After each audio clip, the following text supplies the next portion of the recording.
Hello, my name is Dr. Dev Patel, Medical Director of Perfect Skin Solutions, and I'm honoured to have been invited by Iconia Lasers to the beautiful Hurlingham Club to be part of their expert panel talking about the incredible emerald laser to this wonderful audience of 50 industry colleagues. Hi, my name is Vanessa. I'm the UK Sales and Operations Manager for Iconia. Tonight we are joined by a very special panel of guests. I was just joking and saying it's literally like a press conference. It's not going to be like that. We're going to keep it really informal tonight, so if anyone has any questions, please just ask throughout, and I will come and obviously hand the microphone across. So we're joined by Richard Crawford-Small from Aesthetic Entrepreneurs. A few of you probably already know Richard throughout the years. He's been in the aesthetics industry for quite a number of years. We've got our global ambassador for the Emerald Laser, Dr. Mania Somji from Dr. Medi Spa. Dr. Somji has got our Emerald in 2 of his locations now and has been using it for a little over a year. And then we've got Dr. Dev Patel from Perfect Skin Solutions. Again, quite new to the Emerald, but has been using it now for about 6 months. So has quite a lot of case studies already, can really talk to you from his own experience. And then we've got Dr. Nima, our newbie, on the end, who literally just got delivery today. So he's going to talk to you why he decided to invest in the Emerald and why it kind of stands out from the crowd. So I'm going to start with Dr. Mania Somji, and I'm going to ask you, tell us a little bit about Iconia and tell us a little bit about the Emerald Laser and what kind of attracts you to it. Well, I think the first thing that probably has to be said is that Iconia has actually got probably one of the longest history in terms of low-level laser technology. So they're used to much more stringent approval processes. Unfortunately, especially in the UK, approval processes for devices in terms of what they've been designed to do is quite sketchy. Sometimes it's just a before and after picture and saying, well, it worked on my friend and this is the reason why we're selling you this device. So for me, when I look at a device, I want to see actual studies to show that it works. So one of the things that actually drew me to Iconia Lasers in the first instance was that they've actually had randomized, double-blinded, randomized controlled trials in multi-centers.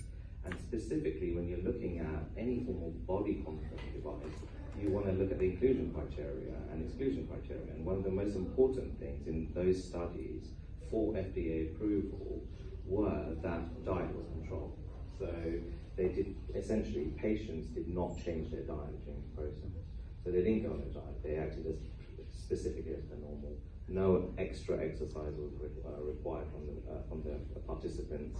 And they've got approval for fat loss in obese patients. So that headline drew me to the company.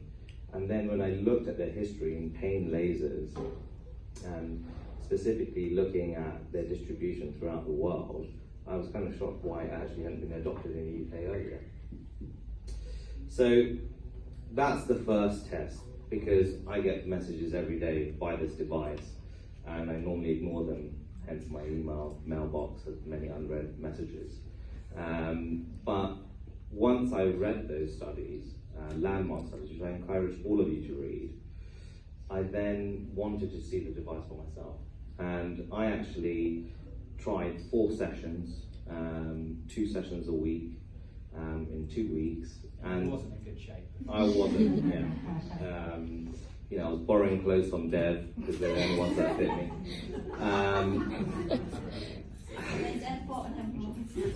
And then I said, look, you really need to, we've got the same tailor, so, you know. But no, seriously, and I actually felt looser myself. And at the time, this is something that's unique to the industry. So those were the factors: good, solid evidence, actual true performance when trying the device, and a long history. Okay, thank you. Dev, do you have anything to add to what Mania said about Really, Iconia? And how much fun we are as a company, and why you enjoy working with us at Iconia? Just, you know how to party. I like the name Emerald, and I like that green colour. For my reasons. So we come as a double act, but Nina's now joined, so it's a triple thing. So for me, I mean, really, I don't want to just repeat what Mania said, but there's probably 4 key factors for picking technology for me. Number 1 is safety, and of course of that is what evidence do you have to reinforce the safety, and then you don't get adverse events from this treatment. The next thing is effectiveness. Obviously, how good does it work? And again, he's mentioned that grade A, the gold standard quality evidence that you can have, is there for this device, and you should have a look at that. Going to the medical aspect, so you probably know that most devices, really, you wouldn't be offering those to people with BMIs over 30. And I know BMI, it is questionable sometimes. It doesn't always factor into how much excess fat someone's got, but typically, and the average age was 47, and they had, I think, 8 or 10 treatments over 4 weeks, and in the Emerald group, this was double-blind randomised control trial. In the Emerald group, there was 71.3% had over 3 inches loss, compared to the placebo group, which had, I think it was 12% or 18%. But what's interesting is, out of those 71.3% who had 3 inches or more loss, the mean loss was 6 inches, which is roughly 15.2 centimetres. That's all the time. How important is it to, let's say, stay ahead of the game, be different from competition, and especially with something like the Emerald, which was only launched in September 2021, how important is it to have kind of the leading technology in your clinic? You're not hanging about that question, are you? I don't want to write it down. No, thank you. Innovation. So this market changes quite frequently. I was talking to Trudy earlier, and we've been in the market for nearly 20 years, and it's been through a series of cycles. So if you go back to like 2004, 2006, it was all about injectables, right? The whole market was all about injectables, and it was easy to set up a business just doing injectables because that was essentially all that was around. But then all of a sudden it evolved, and energy devices came in. So suddenly it was like more laser treatments, and you remember the size of the laser machines that were there, like taking up half a room. Then the next step after that became all about skincare, and like now we're talking sort of 2015, 2016, and then obviously pandemic hit. So what I'm seeing is an evolution, and it's not just like one kind of treatment has replaced another. They've all just become more important and layered on top. And now we're in the era is body treatments and home use skincare, and that's where the evolution has come. And for innovation, I had a conversation the other day, and who here's got a car that's over 4 years old? Right, there you go. Right, yeah. Who's sat in a brand new car? My car's 3 years old. It's sat outside. I sat in a new one the other day, and it's like, oh my god! It's like my car has dials now. There's LED screens, and that's the evolution in cars. The evolution in technology. You try and get a MacBook to run a 4-year-old MacBook to run a program now. It's not going to work. What phone? How old's the phone in your pocket? The innovation's happening, whether you like it or not, and we all have choices to make. And the choice is either you want to be an innovator and you want to start thinking about, well, how am I leading my business? How am I leading my customers? How am I what's my place in my marketplace? Or you don't. And if you're in this room, well, I think you've already made that decision. You are going to be a leader of your market. You are going to be an innovator. So now it's just a case of understanding what that is and how to actually effectively communicate that to your client base. Yeah.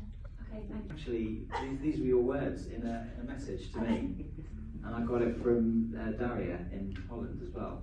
Too good to be true. Both of them said that. And so it does look too good to be. But why? Because you want to see some pain and some redness and maybe a bit of crust or something, blood, and maybe some numbing involved, and then you think surely something's got to work. And this comes into the voodoo medicine bracket, doesn't it? Really, but green light. And if we showed my colleagues who are still in mainstream medicine or surgery, they definitely think it was all voodoo, right? Yeah, I mean, look, I think innovation is one thing, but in the medical sector, sometimes innovation is a bad thing because it may not be safe.